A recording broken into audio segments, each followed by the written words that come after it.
ሰላማችሁ ይብዛ። የመፍትሄ ለትውልድ የዩቲዩብ አገልግሎት የምትከታተሉ ወገኖቼ በሙሉ ካሳሁን ነኝ።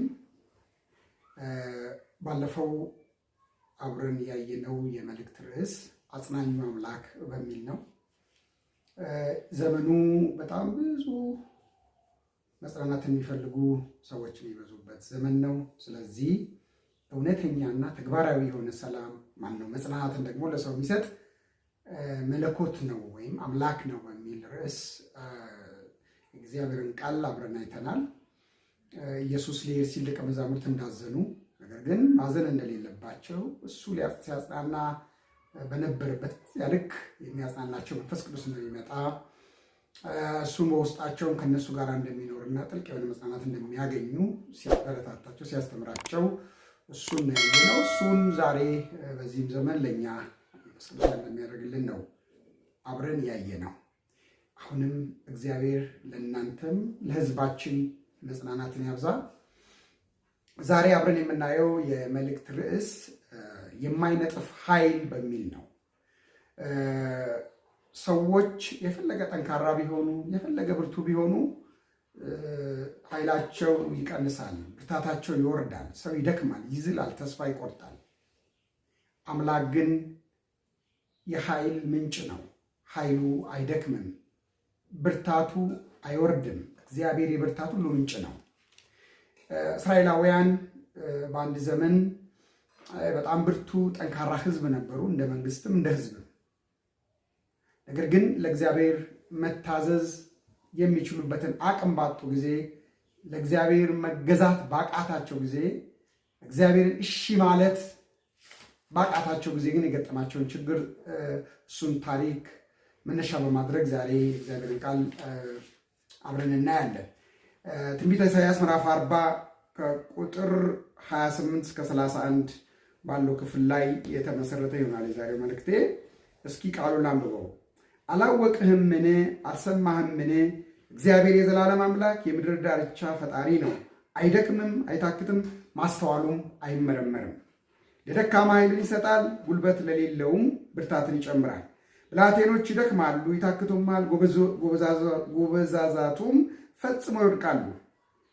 ቁጥር 31 ላይ እግዚአብሔርን በመተማመን የሚጠባበቁ ግን ኃይላቸውን ያድሳሉ፣ እንደ ንስር በክንፍ ይወጣሉ፣ ይሮጣሉ፣ አይታክቱም፣ ይሄዳሉ፣ አይደክሙም ይላል። በዚህ በቁጥር 28 ላይ አይደክምም፣ አይታክትም፣ ለደካማ ግን ኃይልን ይሰጣል፣ ጉልበት ለሌለውም ብርታትን ይጨምራል ይላል።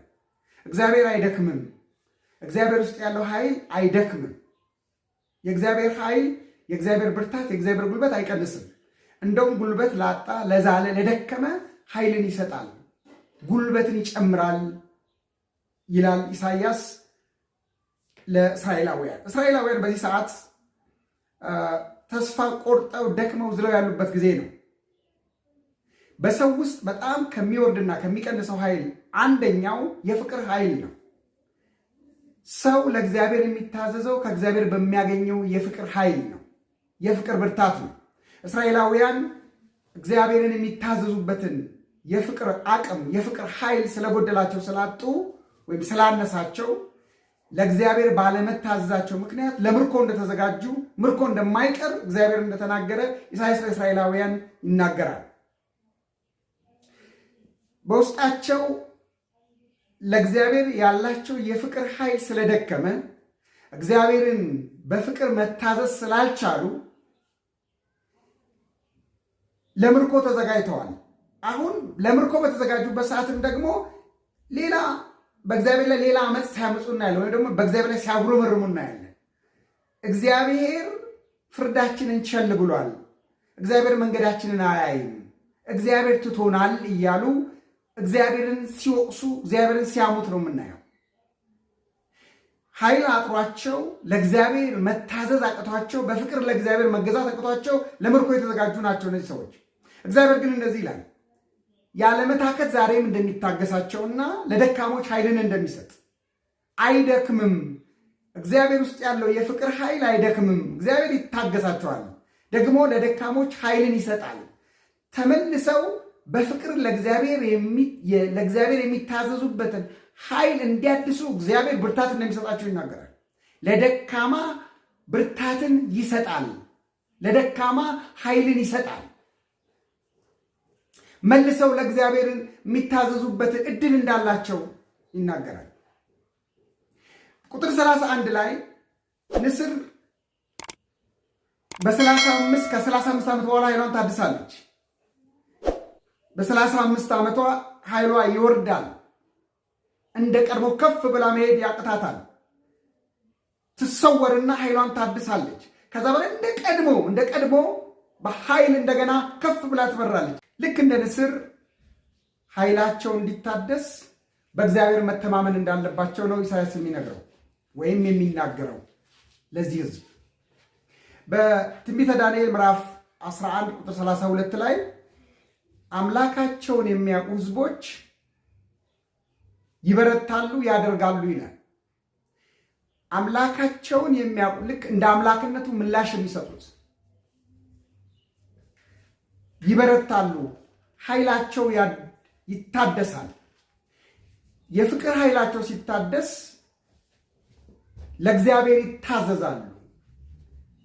አምላካቸውን የሚያውቁ እንደ አምላክነቱ ምላሽ የሚሰጡ ሰዎች፣ ለእግዚአብሔር የሚታዘዙ ሰዎች፣ በፍቅር ኃይል ለእግዚአብሔር የሚታዘዙ ሰዎች እግዚአብሔር ያላቸውን ነገር ያደርጋሉ፣ ያውቃሉ፣ ይበረታሉ፣ ያደርጋሉ ይላል።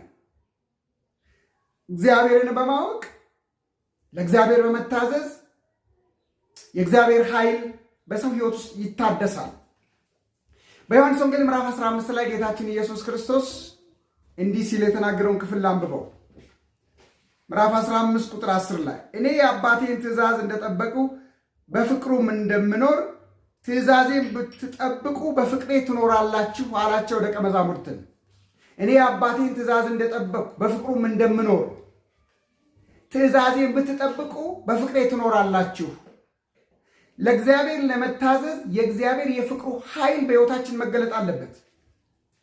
ኢየሱስ ክርስቶስ በአባቴ የፍቅር ኃይል ለአባቴ ታዘዝኩ፣ እናንተ ደግሞ ለእኔ ባላችሁ ፍቅር ለእኔ ስትታዘዙ በፍቅሬ ፍቅሬን ትኖሩታላችሁ፣ መታወቂያችሁ ፍቅሬ ይሆናል ስላቸው እናያለን። ፍቅር ኃይል ይፈልጋል። በእግዚአብሔር ፍቅር ለእግዚአብሔር በመታዘዝ እግዚአብሔርን ማገልገል ይቻላል። ፍቅር የሚታደስ ነገር ነው። ጌታ ኢየሱስ ክርስቶስ ቅርንጫፍ በወይን ግንድ ላይ ሲኖር ስለሚያፈራው ፍሬ ካስተማረ በኋላ ነው በሰው ሕይወት ውስጥ በጣም እግዚአብሔር የሚጠብቀው ትልቁ ፍሬ፣ በጣም ወሳኝ ፍሬ የፍቅር ፍሬ ነው። ፍቅር የምናፈራው በእግዚአብሔር ኃይል ነው፣ በእግዚአብሔር ብርታት ነው። እግዚአብሔር በእኛስ በሚያስቀምጠው ኃይል ነው የፍቅር ፍሬ የምናፈራው። ያለ ፍቅር ምን ማድረግ አንችልም። ቁጥር 12 ላይ ጌታ ኢየሱስ ክርስቶስ እንደዚህ አላቸው፣ እኔ እንደወደድኋችሁ እርስ በርሳችሁ ትዋደዱ ዘንድ ትእዛዜ ይቺ ናት። እኔ እንደወደድኳችሁ እርስ በርሳችሁ ትዋደዱ ዘንድ ትእዛዜ ይቺ ናት። ዋና ትእዛዝ ነው። ቁልፍ ትእዛዝ ነው። አንኳር የሆነ ትእዛዝ ነው። ይህን ትእዛዝ በፈጸሙ ጊዜ፣ በዚህ ህይወት በተመላለሱ ጊዜ ጌታ በህይወታቸው እንደሚደሰት ነው ከዚህ ክፍል ላይ የምናየው። ስለዚህ በሰው ህይወት ውስጥ በጣም ትልቁ ህይወት የአማኞች የክርስቲያኖች የክርስቶስ ደቀ መዛሙርት መታወቂያ ሊሆን የሚገባው ፍቅር ነው። ቁልፍ ትእዛዝ ነው። መታወቂያ ነው። ህይወታችን ነው። ጌታ ኢየሱስ ስለ ፍቅር ብቻ አላስተማረም፣ ፍቅርን ኖሮ ነው ያሳየው። የማይወደዱ ሰዎችን በመውደድ ደቀ መዛሙርትን አሳይቷል። ደቀ መዛሙርትን አስተምሯል። በተግባር ነው ያሳያቸው። እነ ዘኪዮስን በመውደድ እነ ማቴዎስን በማቅረብ እነ መግደላዊት ማርያምን በማቅረብ በመውደድ በተግባር ነው ያሳያቸው። ፍቅር ወሬ አይደለም፣ ተግባር ነው። ልክ እንደ ኢየሱስ እነሱም በተግባር እንዲዋደዱ በእግዚአብሔር መለኮታዊ ፍቅር።